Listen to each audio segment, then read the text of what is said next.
This is SSPTV News, brought to you by Samsung Productions and the Hazleton Standard Speaker. The need is great, but many are rising to the challenge to help feed families in Luzerne County. We have that story next. Hi everyone, I'm happy we can all get together today for some local information. I'm Ken Kara and let's get started.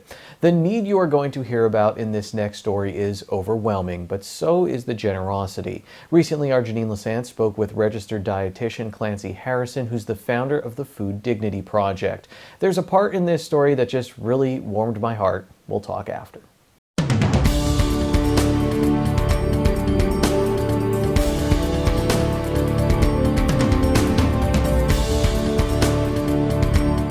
So first and foremost, give us some statistics on the need in Luzerne County, the increased need, I should say, for food across the county.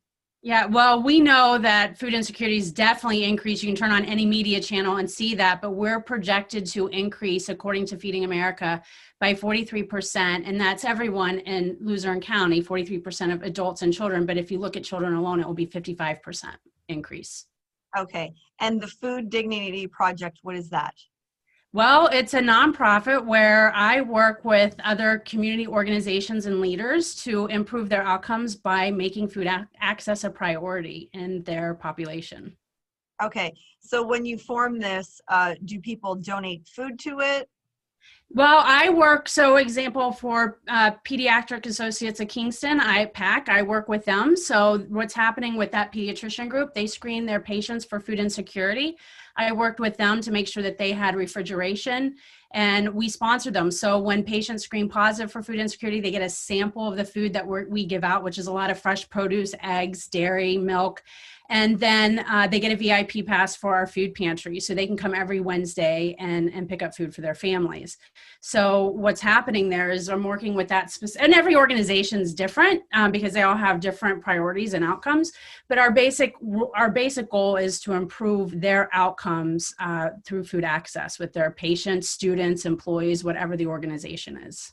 Have you found that people are more generous with donating food to the food pantries? Well, during this time, because of COVID, we've actually stepped back with donations of food. We do ask for monetary donations, and I have to say, yes, the increase in monetary donations has definitely come through because we have a lot of media now talking about food insecurity and hunger. And overall, what have you seen when people come in? Is it because, like you're saying, they've lost their jobs? Do they have, children that are with them?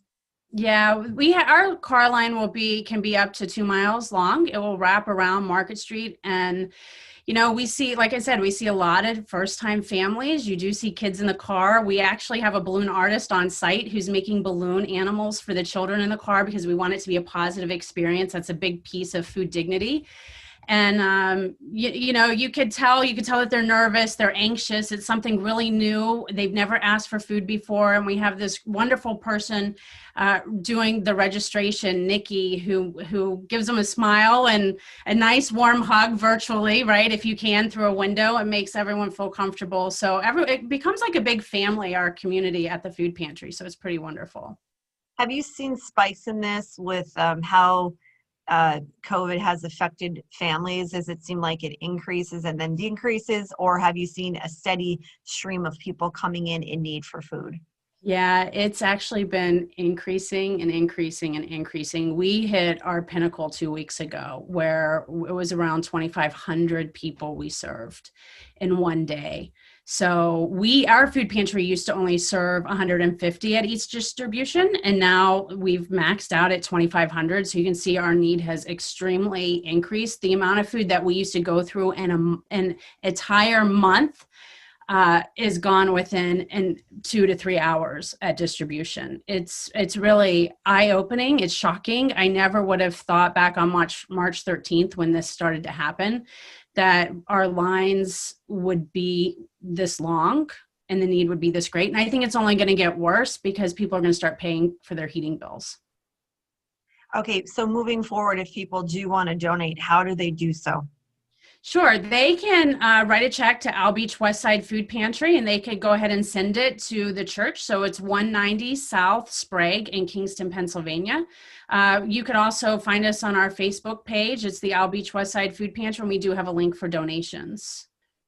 Well, hopefully it gets better in 2021, and the need is less and less. But thank you for you and your staff for what you do for the community as we try to feed as many families as we can here in Luzerne County. Thank you for having me. Today's news feature is brought to you by the Cheese Store and More in Hazleton. Don't be disappointed. Come in and stock up on Christmas ravioli now. For more information, you can call 570-455-3425.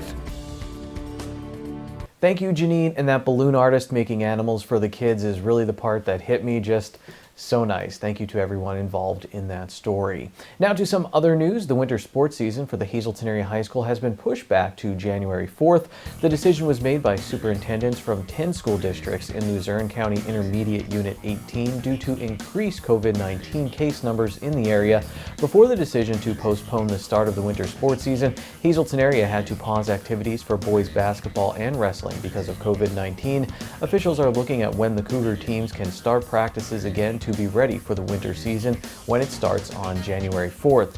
MMI Preparatory School in Freeland canceled its winter sports season earlier this fall. Time now for weather on SSPTV News.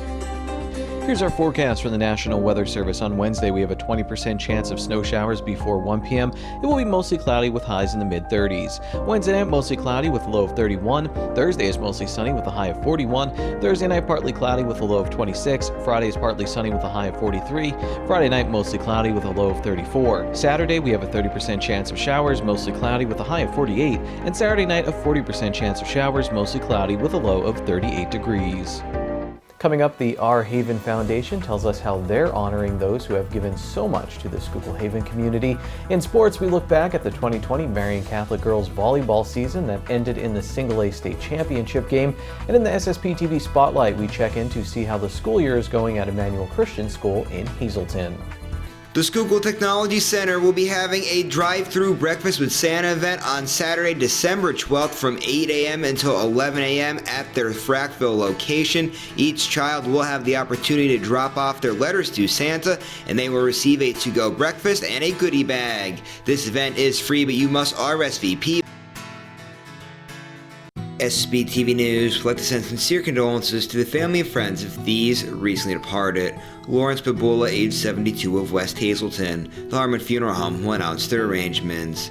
Linda Castillo, age 60, of New York City. Mass will be held on Wednesday at 10 a.m. at Church of St. Joseph. COVID-19 regulations will be in place for those attending the Mass. The Frank J. Bonham Funeral Home is in charge of arrangements. Jean Hayes Korshala, age 78, of Weatherly. Services will be private under the Phillips or Jeffries Funeral Home. And Benedict Buck Benny Nehe, age 93, of Harwood. Mass will be held on Friday at 10 a.m. at St. John's Polish National Catholic Church. COVID-19 regulations will be followed at the Mass. The Frank J. Bonham Funeral Home is in charge of arrangements. Today's social and obituary report is brought to you by Harmon Funeral Homes and Crematory. Call 570-788-0977 or go to harmonfuneral.com.